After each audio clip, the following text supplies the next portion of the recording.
Welcome to Module 7. This module will study emotion in relation to gender and language and highlighting the cognitive, communicative, and social aspects of the emotional process. It will focus on gender differences in emotional experience and expression and their reflection in literary discourse with a special emphasis on poetry. It will be preeminently theoretical and will draw from the fields of social sciences and literary and studies and linguistics in relation to gender and emotional expression. It will focus on discursive practice more than in textual analysis to study gender and emotion in the literary and poetic discourse. Part 1 introduces theoretical perspectives that support how cognition and the social context are central to the generation of emotion and its relation to gender. 1. Evolution in the theories of emotion. Early organismic or bodily-oriented theories of emotion, developed by Darwin, James, and Lange, stress bodily aspects of emotion as previous and independent from reflection. Although they take into account the expressive and communicative nature of emotions, they underplay cognitive aspects, agency, and self-reflection. Magda Arnold's cognitive appraisal theories of emotion joined emotion to motivation, interpretation, and evaluation. That is, a conflictual event happens, the physiological and psychological shock together with interpretation produce the emotion and determine the appropriate action. The interpretation is a cognitive act. She considered that there was an initial intuitive appraisal through affective memory and a deliberate appraisal through reflection and language. Emotions from this perspective originate in a personal reaction within a complex cognitive and individual experience. More recent social constructivist theories of emotions, mainly developed by Averill, consider that how a person appraises his/her environment is culturally determined and contextualized within a social and moral order that prescribes a set of responses and a proper way to assess certain situations through beliefs, desires, and judgments. The emotional process has an interactive, intersubjective, and contextual nature. The rules of emotion, emotional behavior, and expression are learned and cultural determined. These theories establish emotions as dynamic social processes.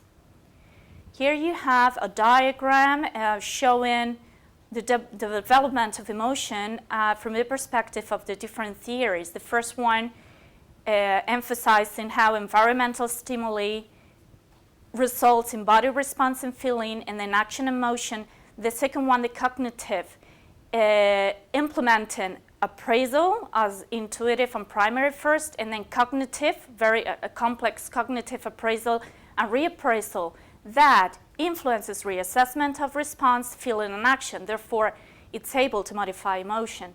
And the last one, the social constructivists, suggest that these appraisals relate to the cultural and social realm. That is, evaluations and appraisal occur following social norms of interaction and behavior between the self, others, and the environment. The constitution and expression of emotions are culturally and socially constructed. 2. The social context in gender and emotion, the social constructivist approach. A social constructivist approach to emotion highlights the fact that appraisals and reappraisals involve engagement with social meaning. The social context does not only affect appraisal, but other phases in the emotional process. For example, how we face the event that triggers emotion, how we evaluate the event, how we respond to the event, and the way we communicate our emotional reaction. In all these levels of the emotional process, social norms of behavior and expression apply, following varieties from cultural backgrounds such as location, class, ethnicity, gender, and age. Social regulations on gender and emotion are deployed in body responses, cognitive processing, and expressive strategies. That is, being a man or a woman, you should behave, act, and express emotions in certain normative ways. Feminist sociological and psychological research embraces this theory basically because they believe gender emotion stereotypes strongly influence individuals. The focus on the social context undermines the belief that gender is natural or essential related to the body, and suggests that it is socially constructed in the same way that emotional experience and expression is not biologically set in relation to gender, but learned, acquired, and enacted in a social context. Social constructivist approaches relate to the progression of contemporary gender studies that reach the understanding of gender not as naturally linked to the body, but performed following Judith Butler's theories. That is, gender is something we do in social, cultural, and linguistic practices. Therefore, these practices can be also used to regulate and change gender stereotypes and to re-educate normative expectations and behaviors by how we practice being a man or a woman and by how we practice gender emotions. 3. Cognition, emotion, and gender, the functions of communication, meaning, and reflection. The cognitive research on emotion, focusing on aspects such as interpretation, evaluation, perception, motivation, memory, reflection, and language, through expression and communication, challenges established cultural scientific polarizations between rationality and feeling, that is, believing that or understanding that emotions are unruly bodily phenomena, and reason as related solely to the mind. This links to feminist theories of science and philosophy, which undermine binaries between the body and mind and emotion and reason, which have maintained stereotypes on gender. Also, feminist psychological studies suggest and consider that traditional scientific literature and organismic theories reflect a dominant male scientific view on emotion. The relation between emotion and cognition have been proved in numerous studies. That emotion affects cognition has been explained in the communicative theory of emotion and in the associative network model of emotion that suggests that information units or nodes in the brain are highly affected by emotional processes, affect, and mood, therefore dominating the information process in cognition. That cognition affects emotion is found in the evidence that cognitive reappraisal of emotional situation through verbalizing, reevaluation, and thinking on the emotional process can even change physiological responses to stimuli, memory, and future emotional experience. The emotional process is interactional and communicative.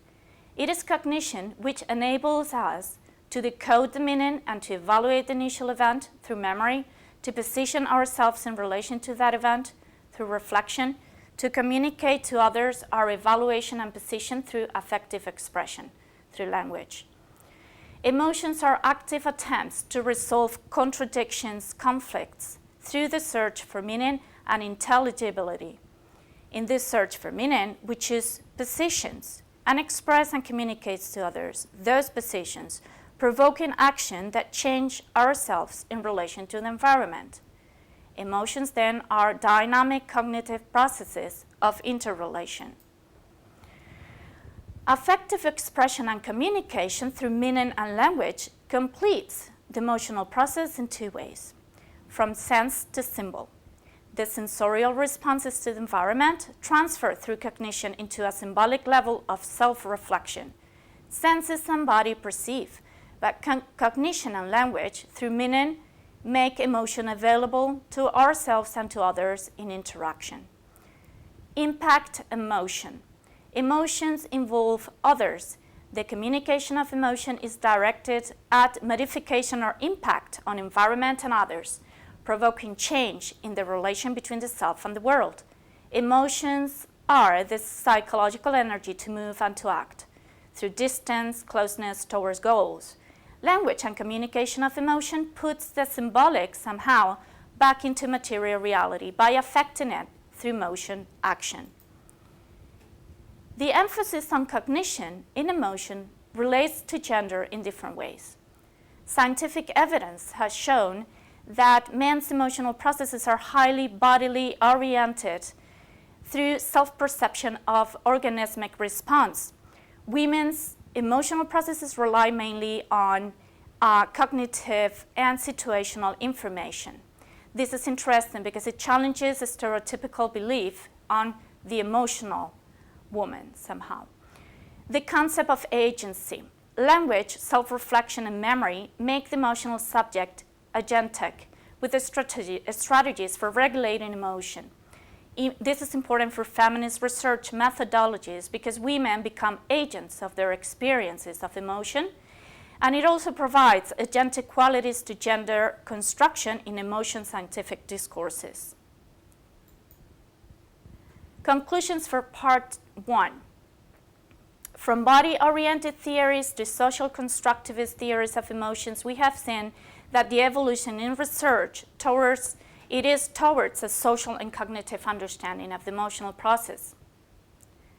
Emotions are intersubjective social phenomena, since evaluation and appraisal are guided by culturally accepted values that result in appropriate behavior, expression, or action in the environment. Social constructivist theories and feminist research on emotion suggest that gender emotion stereotypes are culturally learned and not biologically set, but socially and linguistically performed. Emotions are not affective states or bodily reactions, but complex, dynamic, social cognitive processes that include interpretation, evaluation, perception, motivation, memory, reflection, and language. In the last decades, there has been extensive research on how cognition plays a crucial part in the generation of emotion and how emotion affects cognition and the way information is processed. Cognition and gender. Has been researched that women's emotional processes rely on cognitive regulation and expression, while men's on awareness of inner bodily responses. Also, cognition and reflection provides agency to the emotional subject. Intersubjectivity, communication, meaning. The construction of emotion occur in the context of others and as communicative acts to others through expression, language, and meaning.